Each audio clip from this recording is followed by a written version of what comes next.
The tensile test. First test, material with yield point phenomenon. In the first tensile test, a plain carbon steel with yield point phenomenon is to be tested. This is the test piece. It has a cylindrical test region with an original diameter of 10 mm and an original gauge length of 100 mm. Within this test region, distance marks have been drawn at regular intervals. They help to visualize and measure the plastic behavior of the specimen.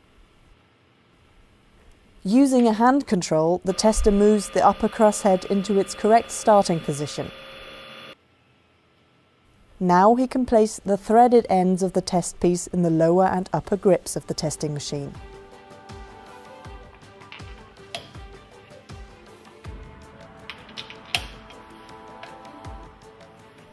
In the next step, he swings the extensometer into its working position and checks that everything is correctly prepared. Then he selects all necessary testing parameters on the control computer. Ready.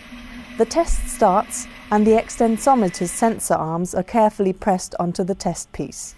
This way, the gauge length can be measured throughout the whole tensile test. The gauge length is displayed at the bottom right-hand corner of the screen. At the beginning, it amounts to 100 mm.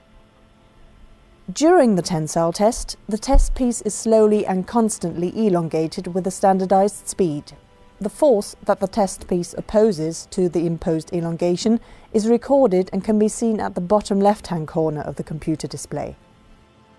The material behavior can best be observed in a force elongation diagram. The force F is being plotted upwards on the vertical axis, the elongation delta L towards the right on the horizontal axis. At first, the force rises rapidly. Force and elongation are proportional and form a steep, straight line in the diagram. In this area, the material behaves elastically. If the test piece were to be unloaded from this area, it would spring back completely to its original length. In materials with yield point phenomenon, the end of the elastic area can be seen clearly. The plastic deformation starts abruptly and is accompanied by a sudden drop of force. If the test piece were to be unloaded now, it would not spring back to the original length, but instead show a permanent elongation. In the next stage of the tensile test, an almost constant force level with slight fluctuations occurs. This phenomenon is called the Luders effect. After a certain strain, known as the Luder strain, the force increases again. The material opposes an increasing force against the imposed elongation. Its strain hardens. Up to the point of maximum force, the test piece is strained uniformly along its length. This means that the test piece gets longer and thinner but keeps a cylindrical shape.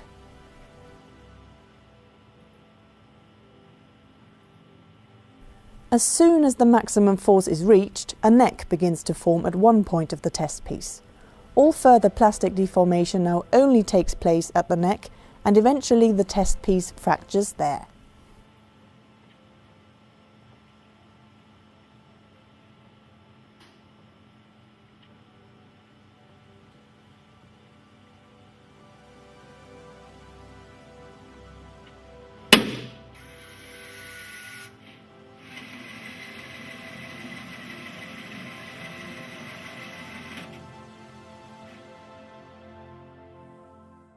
In the recorded force elongation diagram, the force FEH at the upper yield point can clearly be seen. This is the highest force the test piece can sustain elastically. FEL is defined as the force at the lower yield point, Fmax as the maximum force.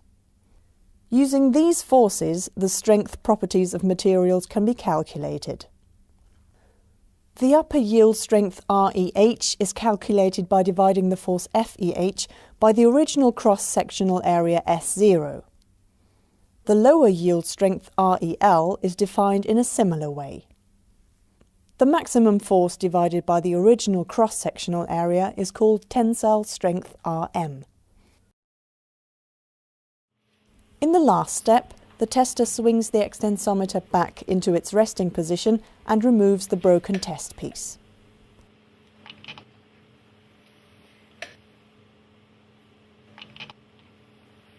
On the work table, he puts the fragments back together again.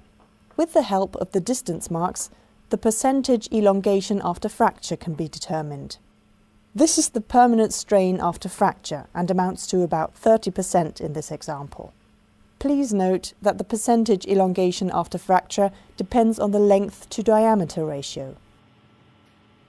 By measuring the smallest diameter at the point of fracture, the percentage reduction of area can be calculated. It describes the reduction of cross-sectional area at the point of fracture in relation to the original cross-sectional area. In the second tensile test, a material without yield point phenomenon is to be tested. In this case, it is a precipitation-strengthened aluminium alloy. The test piece has exactly the same shape and dimensions as the specimen in the first test. It is cylindrical, with an original diameter of 10 mm and an original gauge length of 100 mm. After fitting the test piece into the testing machine and panning the extensometer into its working position, the test can start.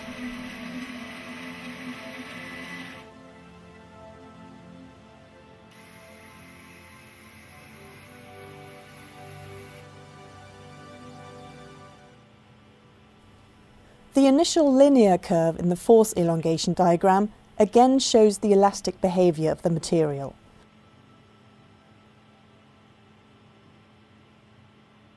But this time, the end of the elastic area is not revealed by a sudden drop of force or any distinct change.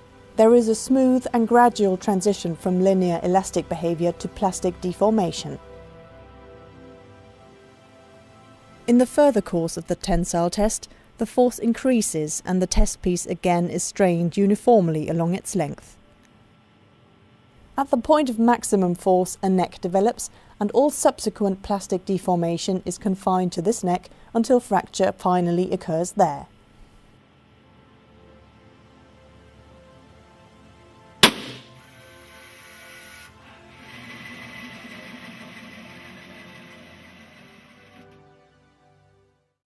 As a common substitute for the yield strength, the 0.2% proof strength is used. It is the stress that causes 0.2% of plastic deformation in the material. And this is the way to calculate it. First of all, the elongation that corresponds to 0.2% of strain has to be computed. For an initial gauge length of 100 mm, the result is 0.2 mm. In the force elongation diagram, a straight line parallel to the elastic line is drawn through the offset point of 0.2 mm of elongation.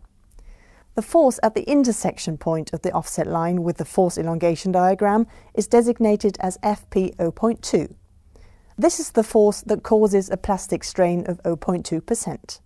The 0.2% proof strength, Rp 0.2, is equal to Fp 0.2 divided by the original cross-sectional area S0. Tensile strength, percentage elongation after fracture, and percentage reduction of area are calculated in the same way as in the first test.